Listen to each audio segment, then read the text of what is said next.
By now you've heard Sacramento is America's farm-to-fork capital, and today they're celebrating with a festival that makes foodies, farmers, and even a few hosts very happy to call this place home. So let's go check it out.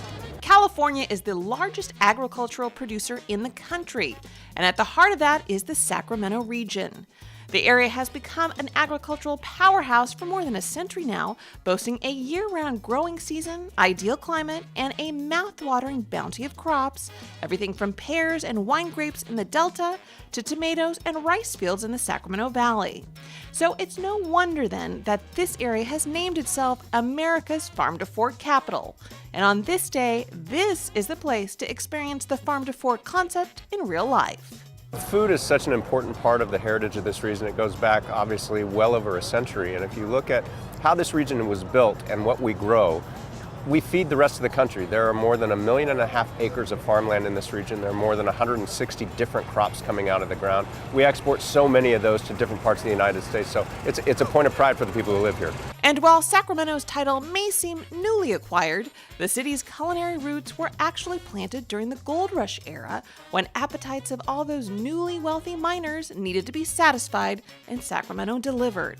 As it did on this day too, delivering food, farms, drinks, and so much more for folks to gobble up at an event that has grown to become one of the state's largest one-day food events around.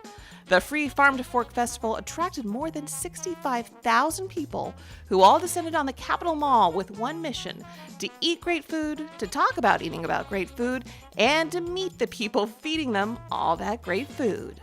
I think it's energy. The people, you wouldn't expect this, but this is happening, and this is here in Sacramento, and just something that's overlooked. So we're at the Farm to Fork Festival, and we found a farm, a goat dairy, yes, of all places. And why do you come to this festival? Why is it so important to you guys? We love to come to this festival because we meet customers. It's people who are interested in trying food, who are trying different foods. We love to hear people come up and say, "Oh, I buy your milk all the time." Oh. Or people that say, "I've never had goat milk, I can't wait to try it." Like a sample as well? All right. Thank you so much. It's very easy to digest, very mild. You're welcome. There you go.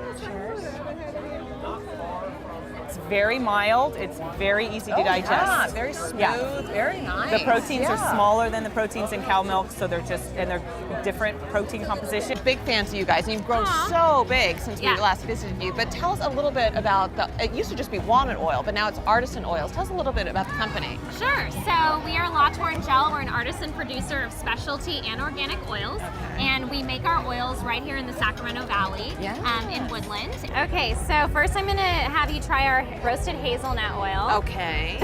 That's the one that I like a lot, best. It's got a light toasted hazelnut flavor to it. Oh yeah, very subtle, very light, buttery though.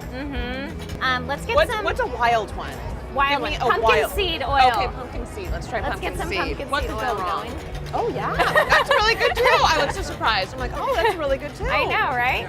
So this is farm to fork, but it's also grape to glass, which brings us to Bogle, one of my favorite wineries here in town.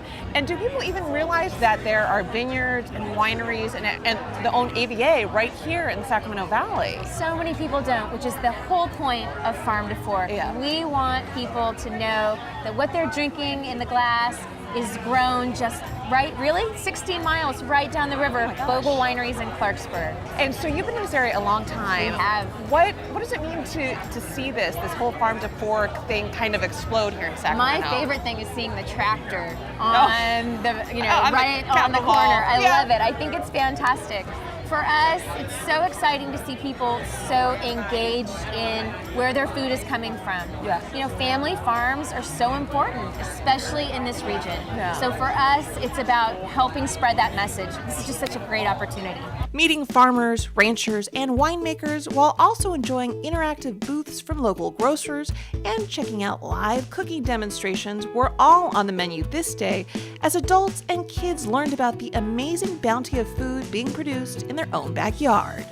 So another great part of this event is educating people, both old and young, and somebody who knows a lot about that is Judy Culbertson with the California Ag in the Classroom group, one of my good friends, if I may say so myself. Okay, good. It's mutual. Yes, good. So what does being at an event like this mean to you guys? Well, our mission is to really educate students and teachers about agriculture. Yes. And this is a perfect venue because the people that are attending this festival are really interested in food. What's your favorite part of this day? Of this day is really the conversations with individuals, because they're just like, aha, our kids do not know where their food comes from. This is wonderful. Yeah. Tattoos, selfies, and even food selfies. Nothing was off limits when it came to celebrating food on this day. And for an area that was once in the food shadow of the Bay Area, there are so many reasons for Sacramento to celebrate their legacy and their future as a premier food destination in California. I think my favorite part is the pride that it generates in this region. I think for a long time, Sacramento was seen as one of the smaller cities in California. You know, we face up against San Francisco and Los Angeles and San Diego, but Sacramento's coming into our own. And you look at not only the development that's happening around downtown and the rest of the city, but the pride that's now coming from the community. It matters to the people here what Sacramento is portrayed as. It matters what our identity is, and I think that's a really cool thing to see.